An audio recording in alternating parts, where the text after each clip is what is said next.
I am agree with mister Nelson. मी आपलं मत बदलतोय. नेहरा सर, तुम्ही पण? अहो, काय झालं तुम्हाला? माझे अधिकार अजून माझ्याजवळ सुरक्षित आहेत. मी पण एक अनाथच. अनाथ आश्रमातच शिकून मोठा झालोय. लहान मुलांना शिकवण्याच्या उद्देशाने मी कॉन्व्हेंट उघडले. एक कॉन्व्हेंट, दुसरी कॉन्व्हेंट, तिसरी कॉन्व्हेंट, आणि बघता बघता कॉन्व्हेंटची चेन सुरू झाली. आणि शाळा उघडण्याचा मूळ उद्देशच कुठेतरी दबून गेला.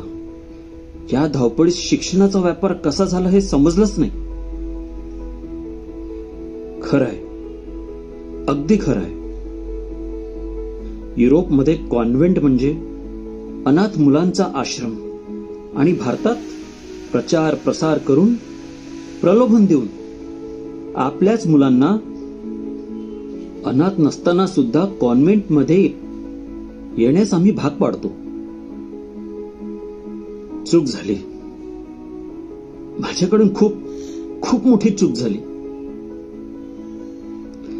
मिस्टर कार्लेकर, माझ्याकडून होकार आहे.